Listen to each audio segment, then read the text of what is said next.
Dia dos Pais passou, mas a gente está aqui para comentar agora sobre 5 papais do universo de revistas em quadrinhos, claro, na minha opinião, que foram papais aí excelentes para os seus filhos.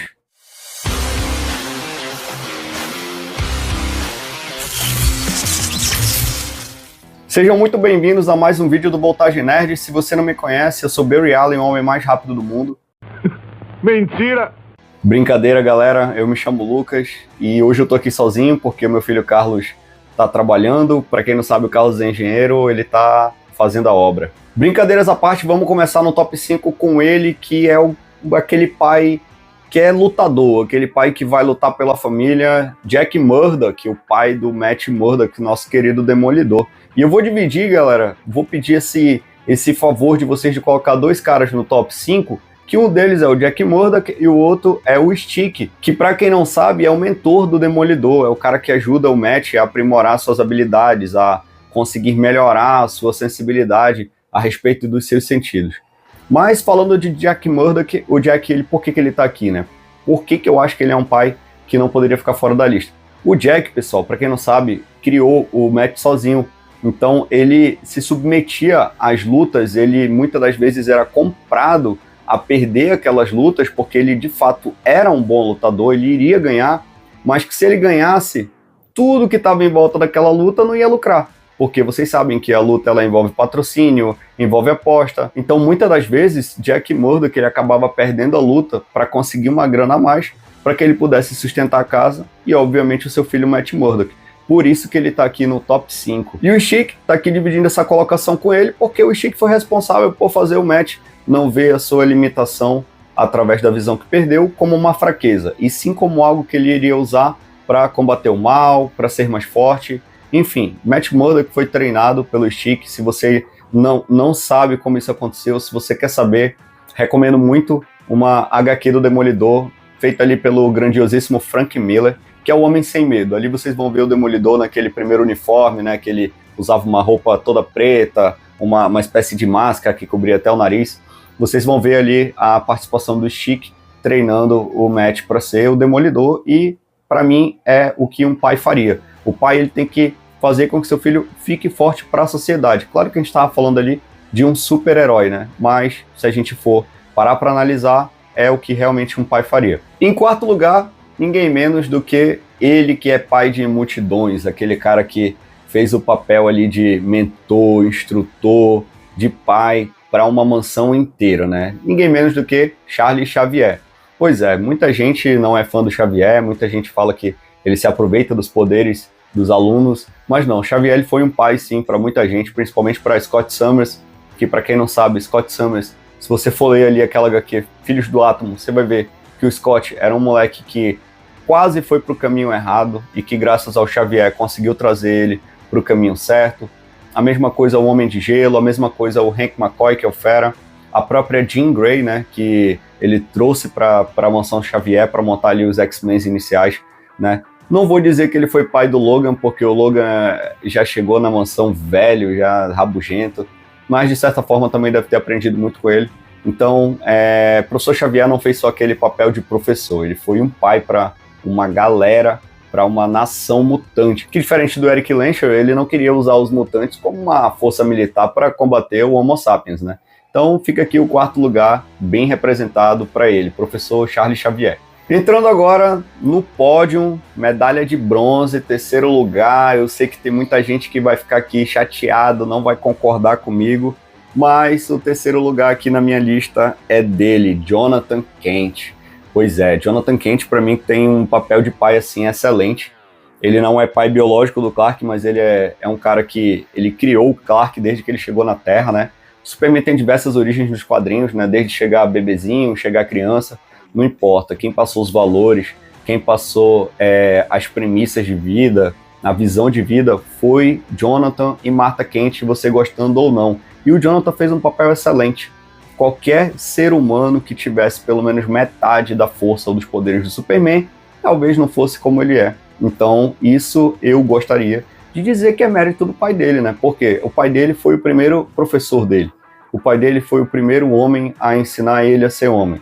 O pai dele mostrou para ele como a Terra iria reagir caso ele se tornasse o Superman super poderoso e fizesse talvez a Terra ser a nova Krypton. Então o Jonathan Kent foi fundamental para a gente ter o Superman como a gente conhece, né? Então isso foi muito bem representado em Smallville, foi muito bem representado no Superman do James Gunn, até mesmo no Superman do Zack Snyder, foi muito bem representado. Pouca participação ali do Jonathan Kent, mas a gente tem um pouquinho dele, o suficiente para ver que ele é um paizão.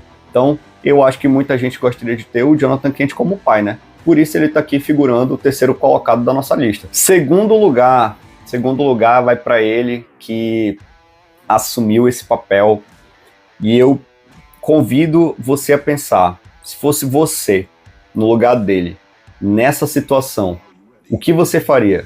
Alfred Pennyworth. O Alfred, ele é, e ninguém vai tirar isso, o pai de Bruce Wayne. Né? O Alfred é o cara que conseguiu criar o Bruce Wayne, passando por cima de uma tragédia. Afinal de contas, o Bruce era uma criança quando ele perdeu os pais de uma forma brutal. Né? Ele viu a morte dos pais acontecendo bem na frente dos seus olhos.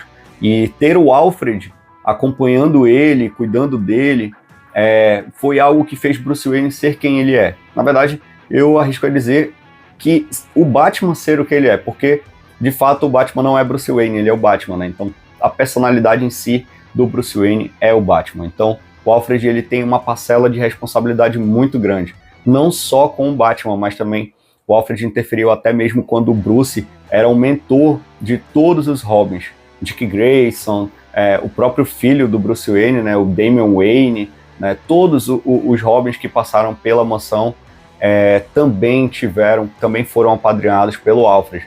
Então o Alfred desempenhar esse papel de mordomo, cuidar das coisas do Bruce Wayne, das indústrias Wayne, da mansão Wayne, e ainda assim tá ali sempre que o Bruce precisava. O Alfred, para quem não sabe, ele tem o Bruce como um filho, ele nunca quis que o Bruce vivesse essa vida de Batman como ele vive, se arriscando, dando a vida pelos outros, porque ele preza pela vida do Bruce, porque ele não quer que o Bruce venha sucumbir, ele não quer que o Bruce fique à beira da morte. E sempre que o Bruce precisou, o Alfred estava lá por ele. Isso para mim é ser um pai. Se você discorda disso, comenta aqui embaixo qual é o seu conceito de pai, porque para mim o Alfred é um paizão. Por isso, medalha de prata para ele.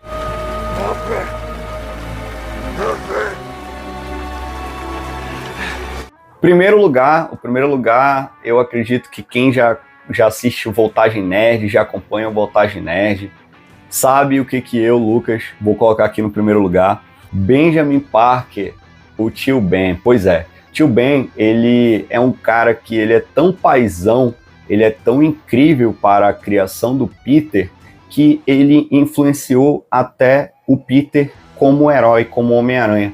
Quem nunca ouviu com grandes poderes vem grandes responsabilidades? Lembre-se, com grandes poderes vem grandes responsabilidades. Pois é, essa é uma frase que quem ensinou para o Peter foi Tio Ben. Tio Ben, ele foi mais do que um pai para o Peter. Ele foi um grande esposo para a Tia May. Ele foi aquele cara que protegia e cuidava do lar. Mas o Tio Ben, ele é um cara que fez isso de uma forma espetacular. Tanto é que o respeito, o amor que o Peter Parker tem por ele, não só como o tio que criou, mas como pai, é descrito em todas as HQs que o Peter menciona no Tio Ben. Inclusive, em uma das HQs fenomenais do Homem-Aranha que eu tenho na coleção, ele ganha um presente do querido Doutor Estranho. E quando ele abre o presente, ele pode desejar o que ele quiser. É questão de segundos para ele virar e ver o Tio Ben. Então ele troca uma ideia com o Tio Ben ali. E o que ele mais queria, que eu acho que é o que todo mundo que talvez não tenha mais o pai ou a mãe, ou um ente querido que foi fundamental para sua criação, quer. Um abraço, ouvir aquela voz de novo, sentir aquele cheiro novamente. E o Peter demonstra o quanto ele é feliz por ter tido o Tio Ben na sua criação, né, na forma como ele forjou o caráter. Tio Ben, ele sempre incentivou o Peter a nunca se vingar, ele sempre incentivou o Peter a nunca bater de volta. Tanto, todas as vezes que o Peter voltava da escola e os valentões tinham batido nele, praticado bullying com ele, o Tio Ben ia lá e ensinava ele como ele deveria se portar, como ele deveria reagir. Se não fosse o Tio Ben, talvez o Peter não tivesse se tornado um herói, talvez ele não tivesse sido Homem-Aranha. Então foi graças a todo esse ensinamento que o Tio Ben passou para ele que ele se tornou esse herói que impacta há mais de 60 anos jovens, adultos, crianças ao redor de todo o mundo, né? E assim a gente fecha a nossa lista dos 5 melhores papais dos universos de revistas em quadrinhos. E aí, o que tu achou dessa lista? Faz sentido, não faz sentido? E para fechar, eu venho te pedir aquele presentão do Dia dos Pais aqui pro Voltagem Nerd, né? Deixa o teu comentário, a tua curtida, se inscreve no canal, manda esse vídeo para algum amigo teu. E não esquece, a gente tá aqui para falar de super-herói, universo geek e cultura pop. Valeu!